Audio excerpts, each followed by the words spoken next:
Edifice of Trust podcast is a thoughtful discussion of today's current events from the perspective of America's founding principles.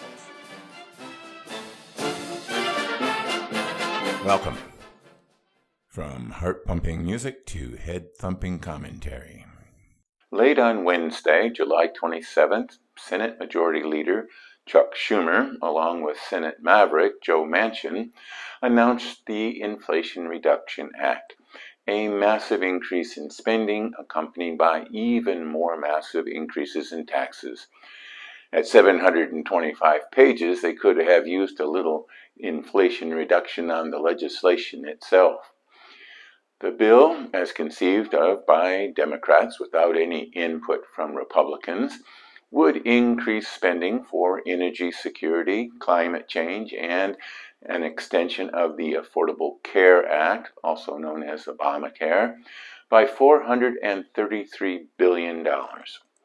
The bill also includes tax increases estimated to reach $739 billion, resulting in a surplus of around $300 billion to reduce the deficit. Of course, if you add in the recently approved package of subsidies for the technology industries, the so-called Chips for America Act, that ballooned from $52 billion to $280 billion, you can see that in reality there is no deficit reduction at all. What the Democrats are trying to promote with this legislation is the idea that massive increases in taxes will reduce inflation. Republicans have been howling about the increase in inflation generated by huge amounts of deficit spending by the Biden administration to offset the impact of COVID-19. And to promote pet projects to fight climate change, eliminate fossil fuels, and a host of other schemes near and dear to progressives. The Democrats' way of thinking is that if deficit spending fires up inflation, huge tax increases to create a surplus must reduce inflation. This way of thinking is based on a relatively new economic theory called the fiscal theory of the price level, that asserts that government fiscal policy is a greater determinant of the level of prices, in other words, inflation, than monetary policy, countering Milton Friedman's famous quote that, quote, inflation is always and everywhere a monetary phenomenon, unquote. This new theory, FTPL, is an outgrowth of the New Keynesian theory that was developed to clarify why Keynesian theory did not do a good job of explaining why the economy did not respond as policymakers thought Keynes had said it would. The concept that they did not properly understand Keynes being beyond question. But the Democrats have a point. The huge fiscal deficits generated to offset COVID shutdowns created a problem that was compounded by the Fed's policy of quantitative easing. The Fed began quantitative easing during the Great Recession in 2008, buying U.S. Treasury bonds from member banks to stimulate the economy. These bond purchases, designated QE or QE1, gave cash to the banks that could be relent to companies to support capital investment or other activities to grow the economy. QE increased the size of the Fed's balance sheet from around $900 billion to around $2 trillion at the end of 2008. But the Fed continued QE purchases to further stimulate the economy after the Great Recession abated, swelling the balance sheet to around $4.5 trillion by the end of 2014. Amazingly, all this cash pushed out by the Fed did not stimulate the economy or create inflation. But it did help the stock market, which skyrocketed from 6,470 in March 2009 to 17,983 at the end of 2014, a 278% increase. The Fed had started to reduce its balance sheet i.e. take money out of circulation, just prior to the pandemic, but its balance sheet was still over $4 trillion. The Fed ramped up QE purchases to counter the effects of the pandemic, increasing the balance sheet to over $7 trillion by May of 2020. But continued QE purchases after the initial panic, as the total balance sheet reached almost $9 trillion by the end of 2021. The stock market, after a precipitous drop at the beginning of the pandemic, soared to 36,338. The stock market plus other financial assets, including non-fungible tokens and Bitcoin, had absorbed much of the inflationary impact of the Fed's QE purchases, but financial markets had also blunted the stimulative impact of QE on the economy that had been in the doldrums since the Great Recession. Secular stagnation as the new normal, according to former Treasury Secretary Larry Summers. Financial markets were already very high levels prior to the onset of the pandemic and began teetering at unsustainably high valuations as the Fed continued QE purchases in 2020 and 2021. Inflation had remained low because most of the stimulus never reached consumers. But that changed when President Trump and then President Biden sent stimulus checks directly to the American people instead of using the financial markets. All that cash plus pandemic-related supply chain problems and shortages let the inflation demons loose. Now that inflation has reached levels not seen for over 40 years, which means that most people in America have never experienced inflation in their life, the Democrats are getting blamed for mishandling the economy, and just before the 2022 elections. The Bernie Sanders-inspired progressive agenda that would have increased government spending by trillions of dollars, an amount Bernie and others still thought was insufficient, was immediately recognized by the people as policies that would put inflation on steroids.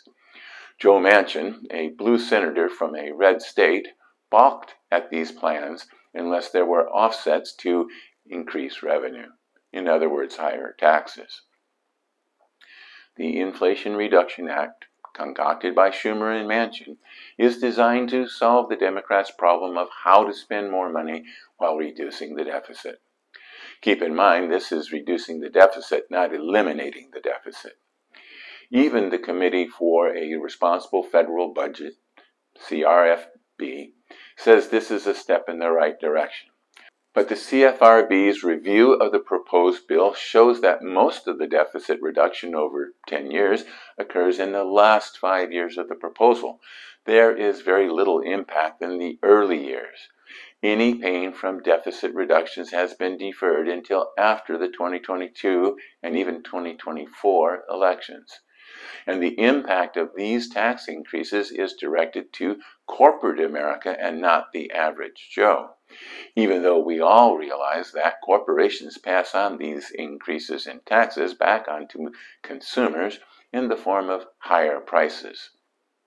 So this is the deficit reduction dance. Take credit up front and kick the pain down the road. Of course, that pain will also be deferred. There is no deficit reduction in the first 5 years of this bill, and those reductions will be eliminated if the Democrats stay in power.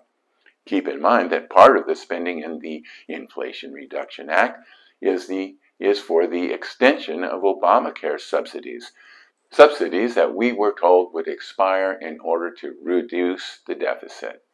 That's the dance. Ponder that while you watch a brief message. Don't forget that my Edifice of Trust books, Principled Policy, Edifice of Trust 2nd edition, In Defense of Principle, and The People's God are available on Amazon, Barnes & Noble, and iBooks. Thank you.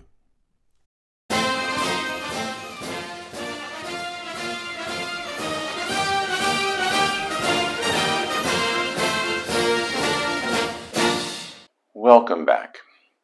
After a bit of analysis, it seems likely that the Inflation Reduction Act is going to do very little to reduce inflation.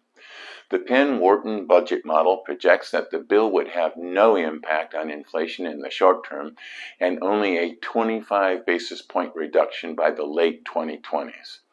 Nor would it reduce the deficit or the mountain of government debt outstanding. In fact, the fiscal theory of the price level that appears to be popular in progressive circles has a method for reducing the mountain of debt to more manageable levels. Inflate it away. I call this the Piketty solution, as this is the method preferred by Thomas Piketty in his book, Capital in the 21st Century. Keeping in mind that Piketty disciples Emmanuel Saez and Gabriel Zucman are advisors to Senators Sanders and Warren. You could also call it the Screw the Bond Investors Plan because it is just another way to default on your debt obligations. In essence, the fiscal theory of the price level is merely modern monetary theory by another name. Modern monetary theory asserts that the government can spend all the money it wants as long as it helps to lower the unemployment rate. If the creation of money results in inflation, the theory recommends raising taxes to put the system back into balance, with the side benefit of inflating away the public debt. Sounds a lot like the Inflation Reduction Act.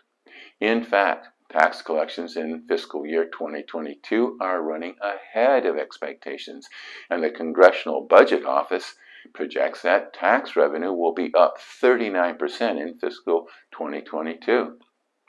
Further, the CBO believes that tax collection will reach 19.7% of GDP, a record matched only 3 times previously, and 2 of those were during World War II. All of this tax largesse, despite the supposedly outrageous Trump tax cut that, with an additional push from deregulation, had helped the American economy grow while reducing unemployment for minorities to record lows. But in addition to money creation, inflation has been made worse by supply chain problems. The Biden administration's effort to restrict production of fossil fuels, combined with sanctions against Russia as punishment for the invasion of Ukraine, have driven the price of gasoline up to record levels, although prices have abated recently. Punitive taxes, such as the 15% minimum corporate tax, applied as punishment for companies paying little or no taxes in accordance with tax laws passed by Congress, are not only deceitful, they will further strangle the expansion of U.S. business at a time when inflation has been exacerbated by a shortage of goods. If the Democrats want to change the incentives that Congress has placed into the tax code, then they should dive into the code's 70,000 plus pages and make those changes. Clearing up that mess would certainly boost the economy. And to place price controls on drug prices is grandstanding. The Pharmaceutical Research and Manufacturers of America, PhRMA, assert that manufacturers have only increased prices by 1.3% in the last year, and that the prices consumers pay have increased by more because of the convoluted supply chain for medical services mandated by federal law.